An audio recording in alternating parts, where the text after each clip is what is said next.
All right, welcome back to Coach Smith's Relentless Pod. I'm excited to have our next guest here, Lisa Liu. Lisa is a former NFL cheerleader for the Philadelphia Eagles. And Lisa, we're happy to have you here.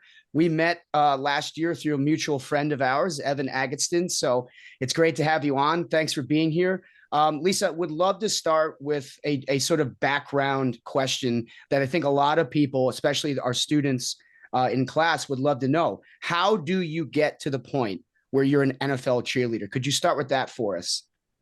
Yeah, for sure. So I've always loved dancing. So I've been dancing since I was like 4 years old. And I've danced like ballets until like when I was high school. Like I graduated high school and then I kind of like stopped that. But I was doing it like very consistently.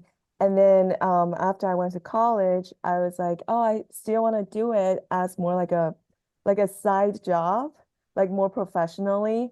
But I didn't know like what's out there that can like allow me to like go to school full time, but also like dance part time. So then, so I was in Vancouver at the time, and we had a team. It's called BC Lions. So that's like the Canadian Football League. Mm. So it's kind of like the NFL, but it's in Canada. So I auditioned for that team, but I actually didn't make it the first and second time that I tried out. But then the third time, I made the team. So that was like my first experience dancing for like a professional like sports team. Mm-hmm. And I really liked it. It was like really, really fun. And then after that, I did it for 1 year. And then after that, I moved to Toronto. And when I was in Toronto, I really missed dancing too. And I auditioned for the Toronto Blue Jays. It's the Major League Baseball Sure. team Yeah. in Yep. Canada. So I danced there for a year. And then I went to Cornell for my master's program. And then when I was there, I actually danced a little bit for the Cornell dance team, but my schedule didn't really work out because I was in the graduate school, so I was like super busy. And then when I moved to New York, I was like, I really want to continue this professional Mm-hmm. like dancing career. And so like NFL is like something that I always like dreamed about like dancing for. So I did some research on the different teams that's kind of like in the tri-state area. Like I researched for like New York Jets, the Philadelphia Eagles. So those are the two teams that were like the closest to me. Mm-hmm. Mm-hmm. And then I thought the Eagles was like more like a better fit for my style. So I auditioned for the Eagles. And then I made the team. So that's how I got there. Wow. So I think what's really cool about the process is, and obviously it worked out in the long run, but I had no idea that, you had some of that adversity, that setbacks where you didn't make a cheer squad, a dance squad for the first two times. And then, that's a great anecdote in the sense of that you just stuck with, the goal of eventually getting there. How many, I'm actually on that train of thought. Is that a common thing within the industry, like that there's, these tryouts and they're so competitive, a lot of the dancers that make it to the top level, would you say that's a consistent theme, that there's a lot of dancers and that don't, make their first tryout? Yeah, it's actually like very, very common Okay. for people to not make it on the first try. I actually know one of my friends, she danced for the New York Jets. She made it on her fourth try. Okay. Wow. Wow. Yeah, so it's very common to like not make it because it's so competitive. Yeah. Yeah. What do you think makes it so competitive in terms of the process of getting to that elite level? Because I think most sports fans are familiar with that. With baseball, you have to go through the minor leagues, and in the NFL, you play in college, you're drafted, you've got to make a roster. So for your sport, what makes it so competitive to get to that elite level of being on an NFL sideline? Yeah, I think for the NFL cheerleading team, what I want to say is they really look for someone who's like very well-rounded. Okay. So, for example, the Eagles, they're really looking for people who have like a good career. They're looking for people who have like good education, aside from being like a really great dancer. Mhm. So I think that's what makes it really hard because they're looking for like people who are not just good dancers, but also like they can like represent the Philadelphia Eagles Mhm. brand as like a brand ambassador. So they want people who are like well spoken, who can go out in the community representing the Philadelphia Eagles. But then also like when they're dancing on the sideline, they need people who are good at like what they do, like dancing. So that's what makes it really competitive. And also like, for example, you have to um like kind of be at like a fitness level. Mhm. So that's something that's like really, really hard too because you know you really have to be like really disciplined. You have to like go to the gym every day. So that also makes it really hard. So it's really like a lot of pieces that are looking for like your education, your career, how you present, how you represent yourself, how you talk, your dance skill, your fitness level, like everything pretty much. Yeah, I want to get into the fitness level aspects, the athleticism in a minute, but I also want to just to follow up with you about how you are a brand ambassador for the team. How did you balance being, because you work in Manhattan, you've worked in marketing, and you've got a career that's on the rise. You already mentioned that you're Ivy League educated. So how did you balance the career and the cheer? Because cheer is not a full-time job for Yeah. you and the other athletes that do it. So yeah, just talk briefly about that. And then I want to come back and hear more about, the athleticism and all that requirements. Yeah, for sure. So like we always say like NFL cheerleading is not like a full-time job, but it's really like a full-time commitment Mm, because aside from like rehearsals and like the community events that you have to like participate in, you also have to like do a lot of work on your own. For example, like you have to practice on your own, you have to go to the gym on your own, you have to do a lot of like stuff that's on your own. So it's part-time, but it really requires like a lot of your own like free time outside of like your job, your full-time job. So it does take up a lot of your time. But I think like for me, I think when I was doing that, when I was like preparing for my audition, I just like really like set a goal for myself. mhm. And for example, like if I have to go to work at like 9 a.m., then you wake up at like 6 and you get ready and you go to the gym. So you have the whole day um working. And then like when you get home, you study some like dances. So you really just like schedule your days like very like you have to schedule your days out like very like you have to really like organize your time Sure. so that you can really like balance both. No, and Yeah. I like that. I like that adage. It's not a full-time job, but it's a full-time commitment. And I think that's something that is consistent around any professional athlete that you speak to, right? You have to have a routine, you have to have a schedule in order to balance. But again, you're also, balancing everything else that comes with advancing in your career. So let's Yeah. get back to the athletic aspect of what you do, because in the beginning of our course, the students, we were reading some research papers about what qualifications come into what defines a sport. And Mhm. we had great discussions, and the students were going back and forth while introducing some sports that might not be considered sports by the textbook definition or by some people's own definitions. So I'm going to put you on the spot here and ask you to make a strong case for why cheer and dance should be considered sports by anyone, especially people that like myself that have never participated in those activities in those sports. So make us an argument, Lisa, for why like NFL cheer or dance in general Right. should be a sport. Yeah, so dance is definitely a sports because like I always say dancers are like athletes. People don't think that, like people sometimes think like, oh, only like football players or like basketball players, they're like athletes. But dancers are definitely athletes. Like we have to pretty much do everything that's like similar to like what that's like commonly considered athletes would do. For example, we have to watch what we eat. Like we like for example, for myself, when I'm like working when I'm like dancing. I like watch what I eat. It really affects your performance when you're like dancing on the field. And Mm. also like especially like dancing for like NFL, you have like a 6 to 8 hour day. Like the game's only like 3 to 4 hours, but you will like come like a lot earlier and you will do practices.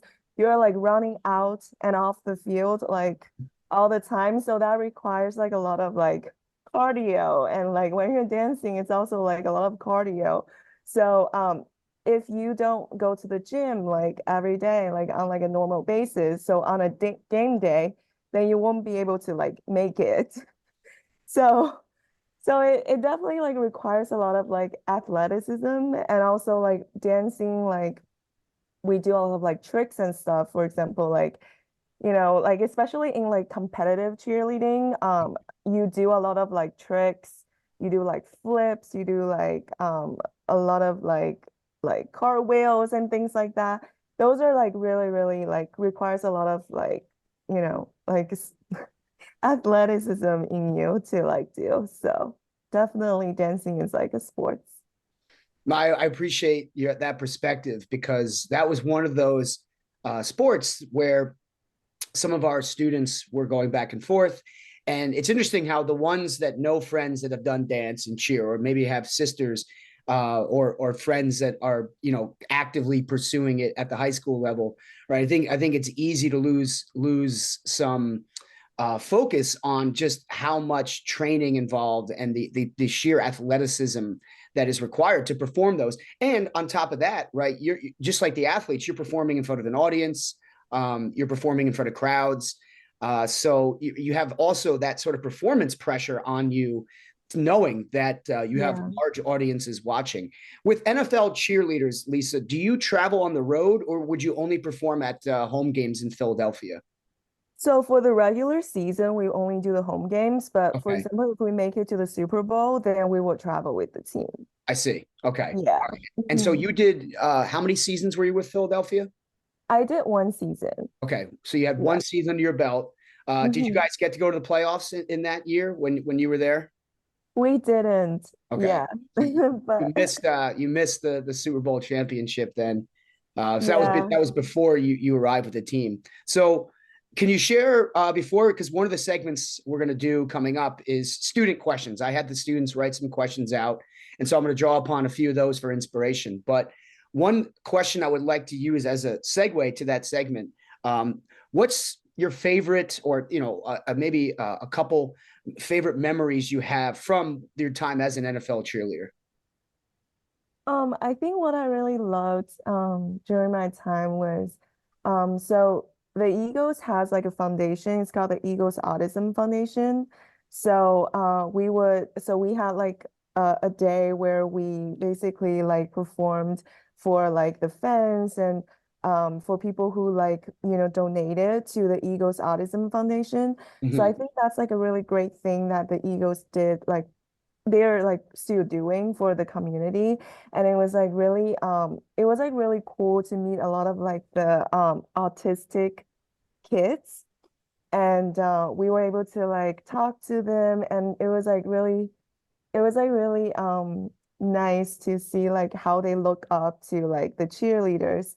And it just make you feel like what you're doing is so valuable, and it's like a really rewarding experience because Mhm. you can see like it makes you feel like, oh, you're actually like a role model to like a lot of the kids. They really look up to you. So I think that was like my best experience. Great. That's awesome. Mhm. Thanks for sharing that. So I'm going to get to now some questions that our students have here at Brophy Prep. The first one is from Alex Salome. Alex is a football player on the team. So his question that he was curious about is, what's the relationship between the professional cheerleaders and the players? Is there any ever interactions between the you and the members of the Eagles when you were there? Yeah, so that's a really good question. A lot of people ask that. Sure. So we do, if it's like a professional like work environment where we have to interact with each other, then we will interact with the football players. but it's like written in our contract outside of like professional working environment. We cannot like talk to the players. Wow.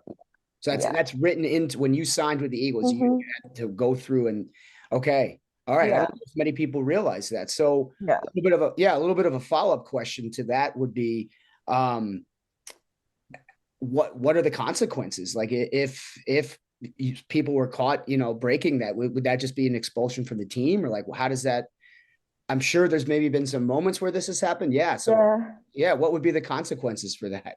So if like they found out that you talked to a player, actually, if a player talked to you, you would be the one who get fired. Oh, okay. Yeah, so the cheerleader will be get like you will be like taken out from the team. So even if a member of a team or an opposing team decides to Yeah. reach out in any way, then that would mean repercussions for the cheerleader.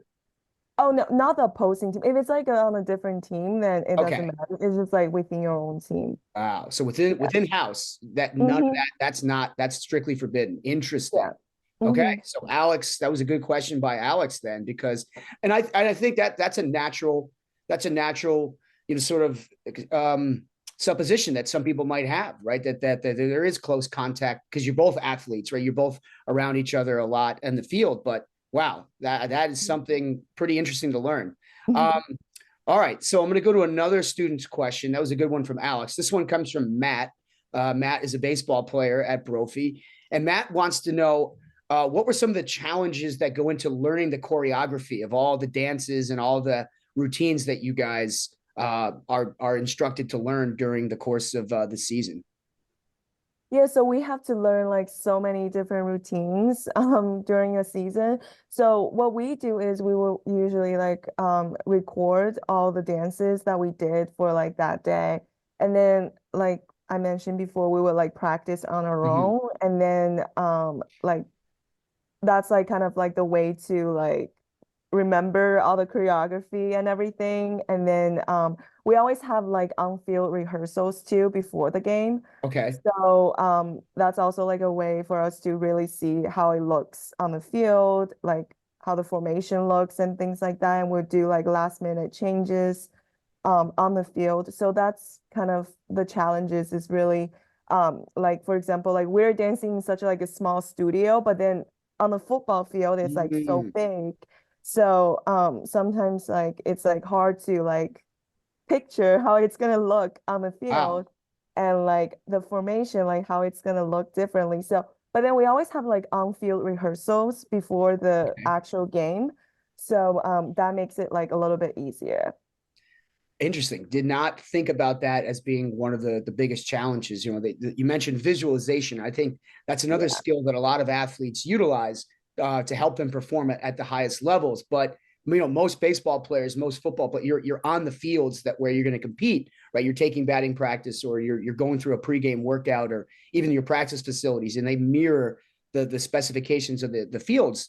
But Yeah. your guys' cases, right? You don't have that luxury all the time of being in those spaces to perform. So that's a really interesting take on one of the many challenges that you guys face. Another question from this one's from Jack. Jack, another baseball player at Brophy. Jack wants to know about any sort of interactions with fans. Specifically, he mentioned, did you ever get chirped at by fans? But I think that's another question that a lot of people might want to know is what are the fan interactions like during the games? You know, the fans are actually all like really, really nice to us. Mm-hmm. Especially like I feel like the Eagles, you know, like they're really passionate about like Yeah. their team. That's one way to put it. That's one way to put Eagles fans passionate. Yeah. Yeah, they're like really passionate about their team. Yeah. So they're usually like really nice to the cheerleaders. Like whenever like we like comes out, like they always like cheer on us. Like they're always like really, really nice. Of course, you will like sometimes meet like one or two like kind of like crazy Mhm. fans, but you know, you're just like polite to them and they usually don't do much. Yeah. All right. So good. So Mhm. no negative, not anything too bad that happened in the course of your career. Yeah. That's good. That's Yeah. good. All When right. I danced for baseball though, actually, Oh, so there's yeah. a So lot yeah. of All right. Let's tell. Yeah. Do you have a story or a memory from that You're okay No, with it's just cheering? I think baseball, like fans usually like drink more during the game. Okay. So that's what I noticed. They're more like Interesting. people who are like drunk at the game. Okay. And then you don't really dance like on the field for like baseball.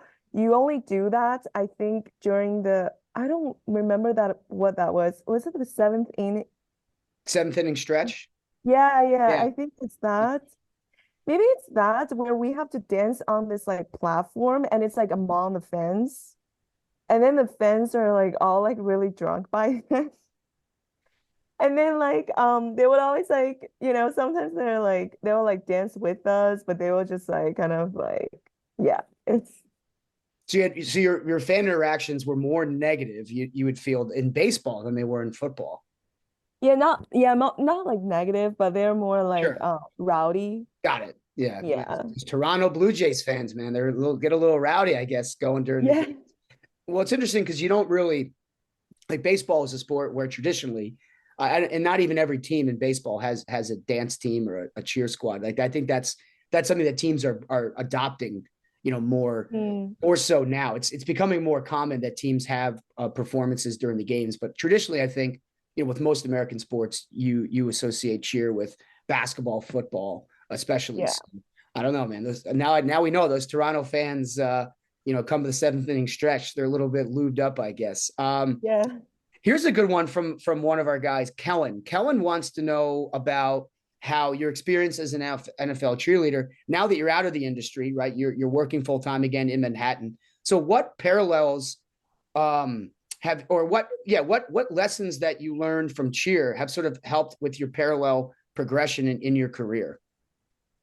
I think definitely like being like very disciplined about like everything that I do because when you're like training to become like an NFL cheerleader, you always have to, like I said, like be like very like strict about like what you eat, like how you go to the gym. So like, sometimes I feel like, oh, I'm so not motivated to like do any of that.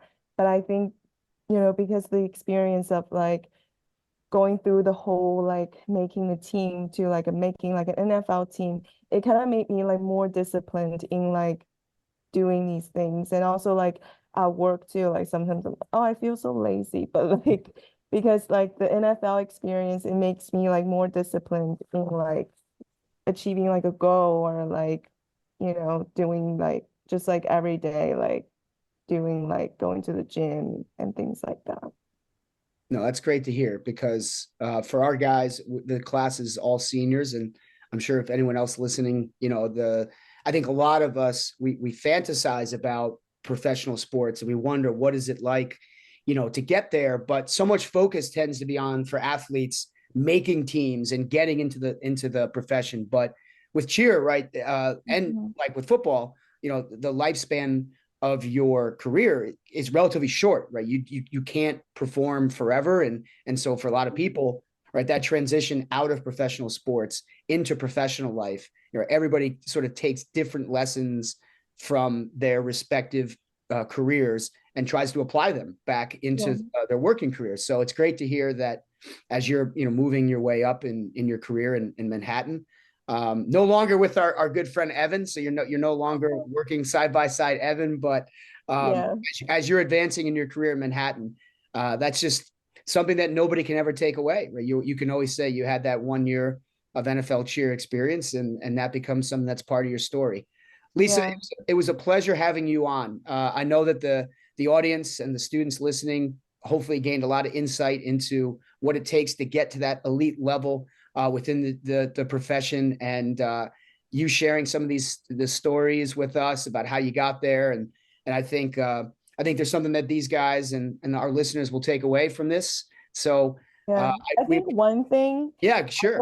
one thing that I really like want to say is like a lot of people like even now like they have like stereotypes about like just like athletes or like cheerleaders or like football players because they think like, oh, if you're good at one thing, like you wouldn't be good at like school or something like that. But I always think like you can do both if you want. So like I think that's why the egos is like really big on like picking people who have like a good career, but also a good dancer, because you can always have both.